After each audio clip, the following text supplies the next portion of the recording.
Bonjour à tous, c'est Gilles Mansillon. Je viens à vous dans ma présence, dans ma connexion, et pour présenter des procédés assez simples qui pourraient, j'espère, vous aider à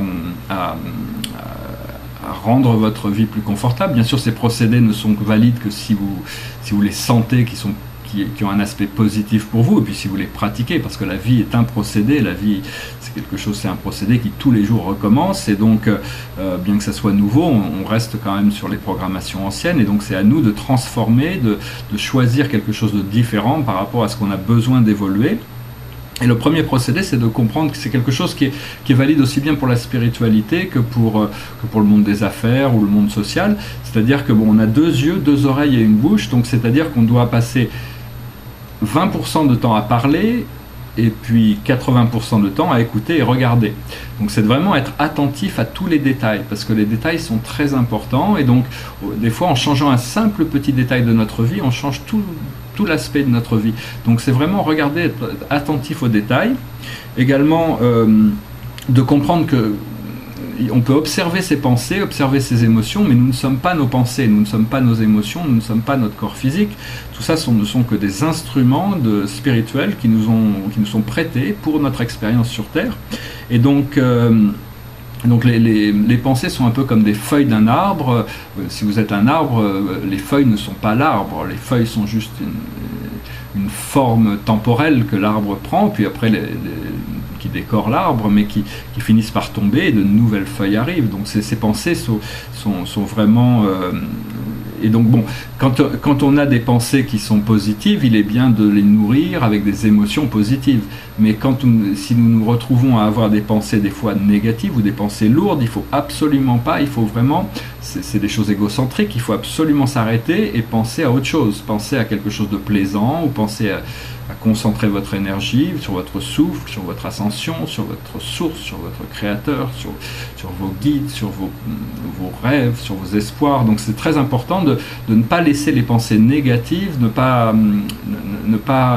les nourrir, de ne pas leur donner d'émotions, parce que les émotions sont vraiment ce qui nous permet de manifester, de créer, et donc c'est l'antimatière, c'est l'amour ou la peur, c'est-à-dire la séparation ou l'unité. Et donc là, nous sommes unifiés, nous sommes un dans notre présence, dans notre source, avec tout ce qui est. Et donc, à partir de là, on peut commencer à faire une sélection dans nos pensées, pour pouvoir ne garder éventuellement que les bonnes, et d'avoir une vie beaucoup plus plaisante, parce que on a tous, des fois, on doit tous passer par des moments où des vieilles choses reviennent pour être transmutées, mais bon, si on n'a pas compris...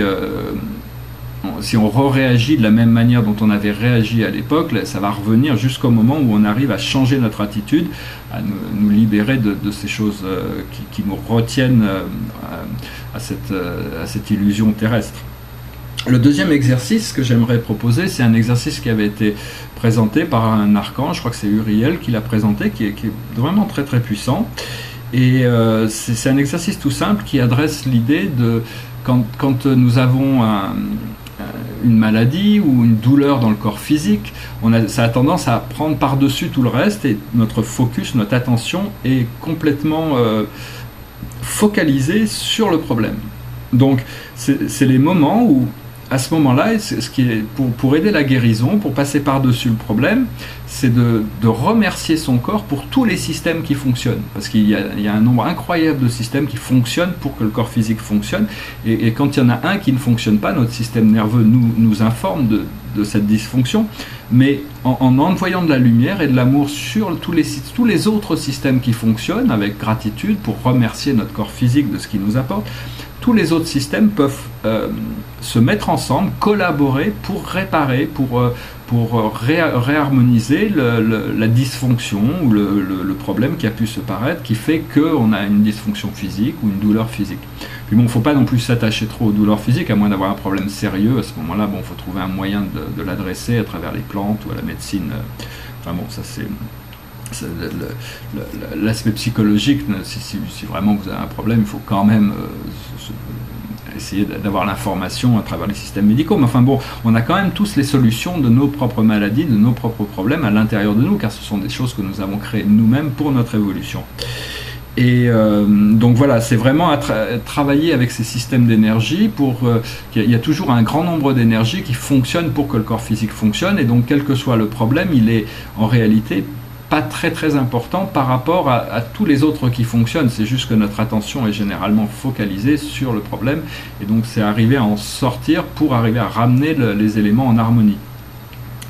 Et le troisième petit exercice qui est aussi également utile, je pense, qui pourrait être utile si vous choisissez d'y penser, de le faire, c'est que il a été expliqué, bon, on ne peut pas encore complètement le découvrir dans la vérité, mais que la source est omnisciente, elle connaît tout, elle est présente partout, c'est cette présence que les gens appellent Dieu, la source, le créateur, c'est une force suprême d'intelligence qui est supportive de toutes les réalités, mais qui est aussi présente partout, c'est-à-dire qu'elle est présente ici avec moi, avec vous, elle est présente partout, donc c'est juste, et quelle que soit notre expérience, on peut concevoir qu'il n'y a jamais de séparation, même si dans notre esprit on ne peut pas le voir, on peut concevoir que cette source est présente à tous les moments de notre vie. Et donc, au plus on peut reconnaître et accepter cette présence dans tous les moments de notre vie, le simple fait de reconnaître cette présence fait que d'accepter de comprendre que Dieu vous voit, fait que vous voyez Dieu à ce moment, puisqu'il y a cet échange qui est créé, et donc c'est un procédé qui vous permet quand même d'intégrer le fait de vous habituer à cette présence qui finira éventuellement par devenir dominante, et à ce moment-là, la vie deviendra un bonheur permanent. Donc c'est vraiment le but de l'existence, c'est d'arriver à connecter avec cette source pour arriver à intégrer, fusionner, à intégrer toutes ces parties divines de nous-mêmes qui sont pour la plupart dormantes. Donc pour les activer de plus en plus, il faut garder nos émotions et notre conscience positive, parce que quand on est dans un état émotionnel ou mental inférieur, négatif, la présence de la source n'est pas du tout évidente. Par contre, si vous pouvez comprendre et avoir conscience que dans tous ces moments, même dans les moments difficiles, Dieu est présent avec vous, à ce moment-là, automatiquement, votre conscience remonte pour s'adapter à cette vision, et donc c'est quelque chose qui marche dans les deux sens, et donc c'est un petit système qui est utile, et au plus notre point focal d'attention est centré sur notre ascension, sur notre divinité, au plus nous allons avancer vite, et au plus notre vie sera libérée et nous serons libres de pouvoir vivre nos passions, parce que le Créateur n'est pas aussi fermé d'esprit que ce que les religions semblent le présenter. Je ne veux pas critiquer les religions, mais enfin je veux dire, la source est beaucoup plus consciente, beaucoup plus ouverte et beaucoup plus flexible que tout ce qu'on peut imaginer. Il n'y a pas aucune... ça c'est des choses qui vont se découvrir progressivement. Donc tous ces procédés, c'est un petit peu comme quand par exemple, moi quand je regarde, j'aime faire certains sports, pas tous, mais de temps en temps j'aime bien regarder à la télé des matchs de tennis professionnels, mais donc le fait de regarder un match de tennis professionnel n'améliore pas ma condition physique. Par contre, si je regarde un match de tennis professionnel et que je vais après jouer au tennis sur le court, je vais pouvoir peut-être apprendre certaines choses que j'ai pu voir avant.